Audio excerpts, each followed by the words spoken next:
Investir en 2023 en SCI ou en nom propre? Telle est la question.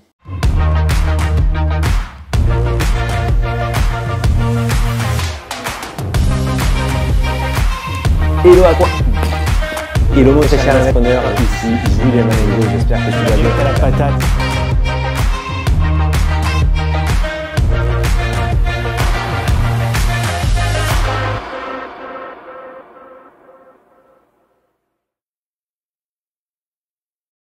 Hello mon très cher investisseur, mon très cher entrepreneur, mon très cher investpreneur, j'espère que tu vas bien et que tu as la patate. Moi je suis ravi de te retrouver.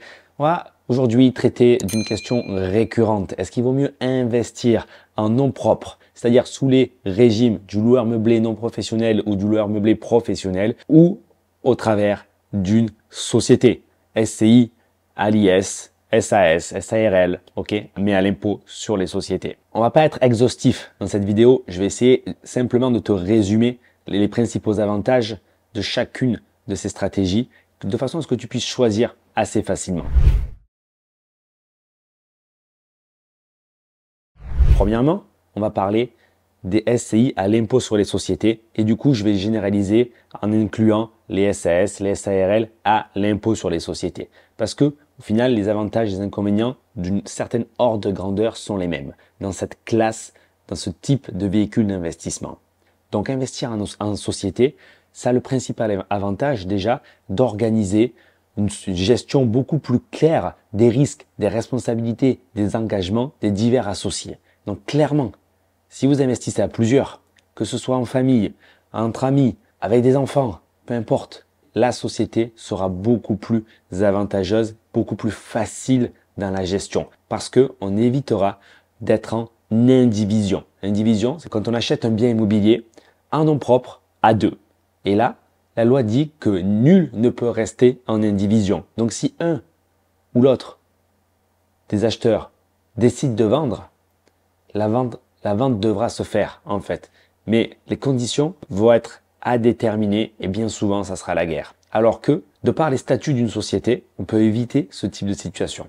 Les sociétés auront aussi l'avantage non négligeable de pouvoir optimiser les frais de succession. Parce que si vous faites des investissements immobiliers, c'est certainement que vous pensez à long terme et donc à transmettre du coup votre patrimoine. Il faut savoir qu'investir en société permet de céder des parts sur différentes durées de temps, alors qu'en nom propre, on ne pourra pas céder des parts. On devra céder tout le bien à un moment donné. Et là, des abattements selon des durées de détention, des abattements en fonction de l'âge des propriétaires peuvent être appliqués. Et tout l'intérêt d'investir en société est de pouvoir commencer à léguer très tôt en cédant une partie des parts de la société. La société va aussi permettre de faire des montages plus compliqués, comme par exemple les démembrements croisés. Et encore une fois, ça va contribuer au fait de limiter les frais d'imposition en cas de succession. Ça fait donc deux avantages pour la SCI à l'IS, pour les sociétés. Il faut bien comprendre aussi que, de manière globale, l'imposition en société sera beaucoup plus faible que l'imposition en nom propre, tant que l'argent restera dans la société, à partir du moment où il y aura un impôt à payer. Tant qu'on est en déficit, c'est sûr, en nom propre, en société, on n'a pas d'impôt à payer. Mais à partir du moment où l'impôt arrivera, moi je préfère avoir à payer 15% d'impôt sur les sociétés, puisqu'on est imposé jusqu'à 38 000 € de bénéfices. Donc 38 000 € de bénéfices, hein, c'est pas les loyers, c'est vraiment les bénéfices. En réalité, ça laisse quand même pas mal de marge de manœuvre pour aller lever plusieurs millions d'euros et avoir 38 000 € de bénéfices par année d'imposition. Et donc, 15% d'imposition, à mon sens, c'est pas du vol. Mais effectivement, l'argent doit rester dans la société. Sinon, effectivement, l'imposition sera plus importante si on sort cet argent-là. Si, du coup, le but de l'investisseur est d'avoir l'argent réellement disponible sur son compte en banque, à mon sens, un autre véhicule d'enrichissement sera peut-être plus adapté.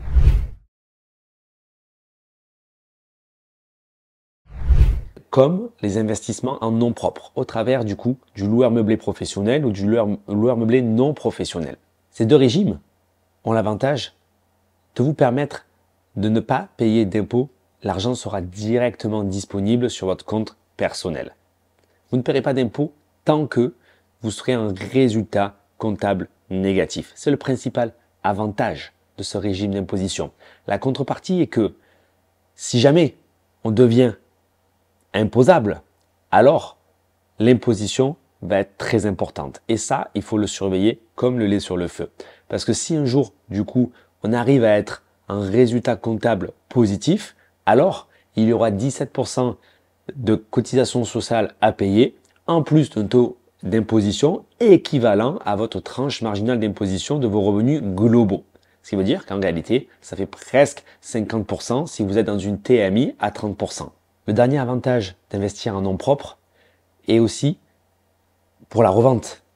Parce que là, qu'on soit loueur meublé non professionnel, on sera assujetti à un calcul d'imposition sur les plus-values associé aux particuliers. Donc qui se fait entre la différence de la valeur vénale et de la valeur d'achat. Parce qu'en société, c'est la différence vénale qui est considérée, mais la valeur comptable qui a été amortie. Donc l'imposition sera plus importante. Même en tant que loueur meublé professionnel, l'imposition sur la plus-value lors de la revente est aussi très intéressante parce qu'on peut être exonéré d'imposition sur la plus-value, sur les plus-values à court terme. Donc là, au bout de 5 ans d'activité en tant que loueur meublé professionnel, ça devient aussi très intéressant. Au final, il n'y a pas une stratégie mieux que l'autre, en réalité, de mon point de vue. L'intelligence d'investir de la bonne manière sur le bon type de bien est prépondérante. C'est-à-dire qu'un bien avec pas beaucoup de travaux, évidemment, il vaut mieux le passer en société parce que du coup, l'impôt va arriver beaucoup plus vite. Et du coup, il peut être logique de se dire, je paierai moins d'impôts si je suis englobé dans une structure à l'impôt sur les sociétés. Si j'ai beaucoup de travaux, moi par exemple, j'ai 10 ans de déficit devant moi en nom propre sur mon activité de loueur meublé professionnel. Donc, c'est OK. À mon sens, il faut vraiment être habile, agile et maîtriser ces deux véhicules d'investissement. Pour chacun des types des biens, chacun des types des projets, chaque résultat qu'on veut atteindre, mettre en place le bon véhicule en fonction du bon type de bien, du projet que vous êtes en train d'acquérir. Il n'y aura pas un mieux que l'autre. C'est l'utilisation de ces deux véhicules d'enrichissement, le nom propre et l'achat en société, qui vous permettront d'avancer rapidement, sereinement sur les chemins de la liberté et de l'indépendance financière. Si vous avez des questions par rapport à tout ça, n'hésitez pas à les poser en commentaire, je vous répondrai avec grand plaisir.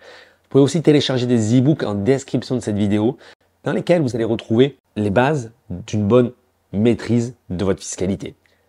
Je vous dis à très bientôt pour une prochaine vidéo. Ciao, ciao.